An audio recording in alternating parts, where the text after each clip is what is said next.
Welcome to the 8 Minute Rule podcast, where actual physical therapists share clinical pearls designed to create conversation around what's getting results in the clinic. No fluff, no Medicare stopwatch, only quality content.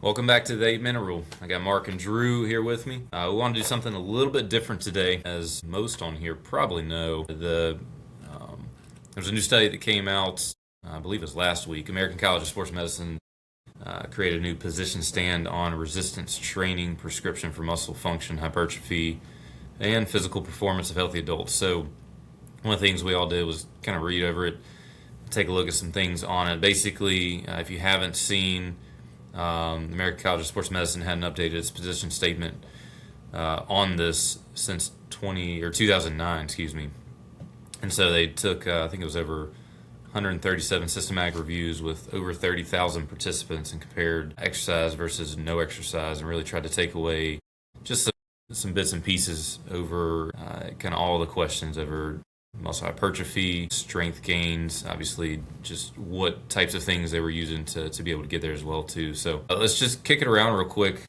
For starters here, Mark, what was your takeaway for this? Obviously, there's a ton of information in that article. 137 systematic reviews is huge. But I'll say one of my things that drew my attention was the fact that they found no consensus on periodization as far as its efficacy as being superior to alternative ways of strength training. And I thought that was one interesting, but also very much weight off the shoulders almost, because it can be very cumbersome as a provider that is trying to get strength training out of my patients. If I've got a bunch of patients, I'm having to periodize for a ton of people. And that can be very tedious. And what I'm finding is that it's not actually necessary. The article talks about how progressive overload is just as effective and basically more important than getting very precise with your programming.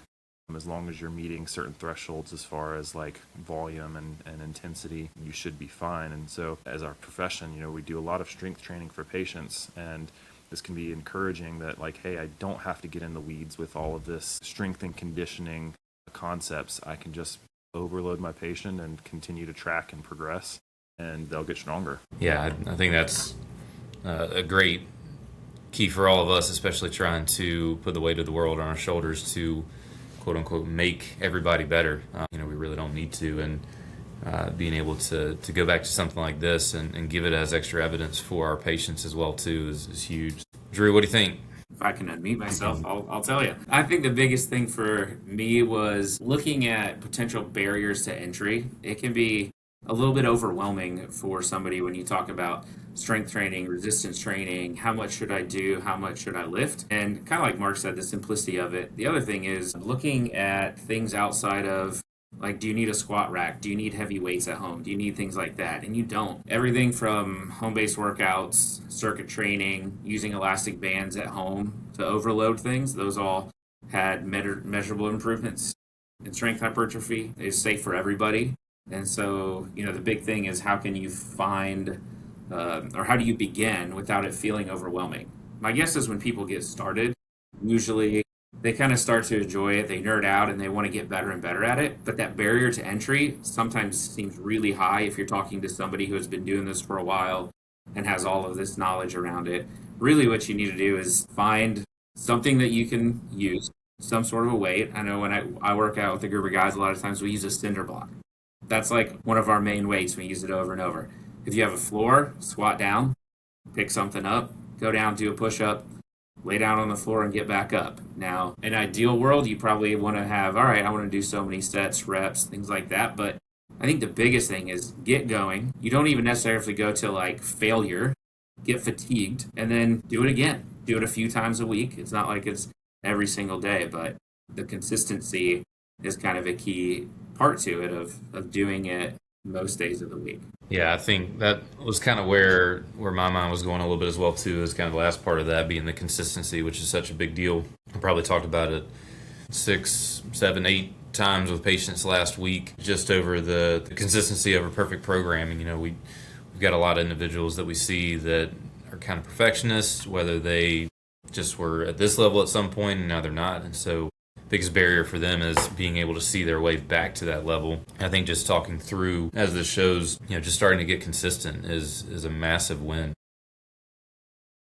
Can get too bogged down to having the perfect set of exercises, the perfect rep scheme. It's got to look like, the Norwegian 4x4s come up. I had a couple patients come in wanting to do that. And they do great, but at the same time, really pushing around, the best exercise routine is going to be the one that you're actually going to stick with, right? And so, this study was a great example of just showing how consistency wins. And I think why that's been so valuable to me is just looking through a lot of patients that still have the mindset around their tissues just somewhat being fragile. And I think most people, for whatever reason in our society, just don't believe that their tissues actually can heal or be more durable, especially as they get older. But, it kind of makes sense. One of the best ways to deal with structures not being able to handle what you want to do well is continuing to build. Your body is going to lay down tissue if you find that right load. Too much is going to set you off, but not enough is just not going to do anything for you. So,